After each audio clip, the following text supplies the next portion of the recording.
দুর্নীতির শত শত অভিযোগ সাবেক উপদেষ্টাদের বিরুদ্ধে। কালের কণ্ঠ পত্রিকা সেই রিপোর্টটি করেছে, আমরা একটু পড়ে শোনাচ্ছি।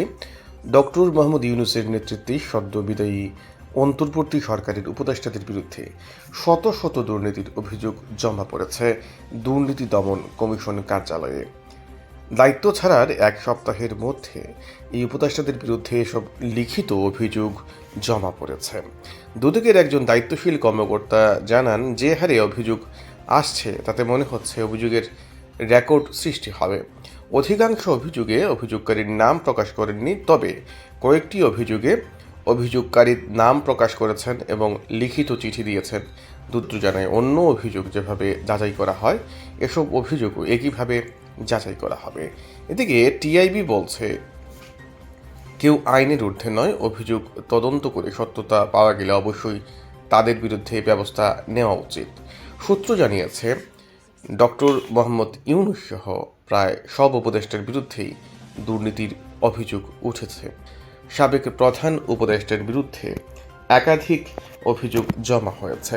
এসব অভিযোগের মধ্যে রয়েছে গ্রামীণ টেলিকমের কর্মচারীদের একটা অভিযোগ, গ্রামীণ ব্যাংকের কয়েকজন কর্মকর্তা ডক্টর ইউনূস কিভাবে নিজের নামে একটি ট্রাস্ট করে গ্রামীণ কল্যাণ এবং গ্রামীণ টেলিকমের অর্থ আত্মসাৎ করেছেন তার বিবরণ তুলে ধরা হয়েছে।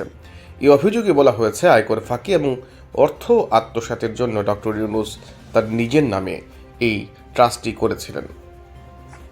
সাবেক আইন উপদেষ্টা ডক্টর আসিফ নজরুলের বিরুদ্ধে দুর্নীতি, অর্থ পাচার এবং 1 ডজনেরও বেশি এই ধরনের অভিযোগ পড়েছে। এসব অভিযোগের মধ্যে রয়েছে মামলা বাণিজ্য, জামিন বাণিজ্য, বিচারক পদায়ন এবং অন্যান্য দুর্নীতি। এদিকে আসিফ নজরুল জামিন বাণিজ্য করে কোটি কোটি টাকা আত্মসাৎ করেছেন বলে বিভিন্ন অভিযোগে জানানো হয়েছে। আসামির বিরুদ্ধে গ্রেপ্তারি পরোয়ানা জারি করে আসিফ নজরুল 20 কোটি টাকার নিয়ে ভিআইপি আসামিকে জামিন দিয়েছেন বলে তথ্য মানুষজন অভিযোগ করছে। এভাবে আসিফ নজরুলের বিরুদ্ধে অনেকগুলো অভিযোগ রয়েছে। আপনারা এই লিঙ্কটা আমরা নিচে দিয়ে দিচ্ছি। স্বাস্থ্য উপদেষ্টা নূরজাহান বেগমের বিরুদ্ধে অভিযোগ রয়েছে। জ্বালানি উপদেষ্টা মোহাম্মদ ফয়জুল করিম এর উপর অভিযোগ রয়েছে। তবে সবচেয়ে বেশি অভিযোগ এসেছে ছাত্র উপদেষ্টা আসিফ মাহমুদের বিরুদ্ধে।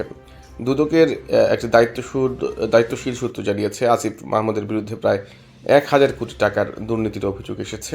এর মধ্যে বেশিরভাগই অভিযোগই ভুক্তভোগীর নাম ঠিকানা সহ ঘুষ নিয়ে কাজ দেওয়ার অভিযোগ, তার তথ্য প্রমাণও দেওয়া হয়েছে। অর্থাৎ আসিফ এই যে ছাত্র উপদেষ্টা তার বিরুদ্ধে।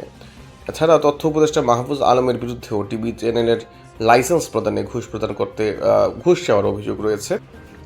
এইসব অভিযোগের নিয়ে যে রিপোর্টটা, সেই রিপোর্টের টোটাল লিঙ্কটা আমরা কমেন্টে দিয়ে দিচ্ছি, আপনারা পড়তে পারেন।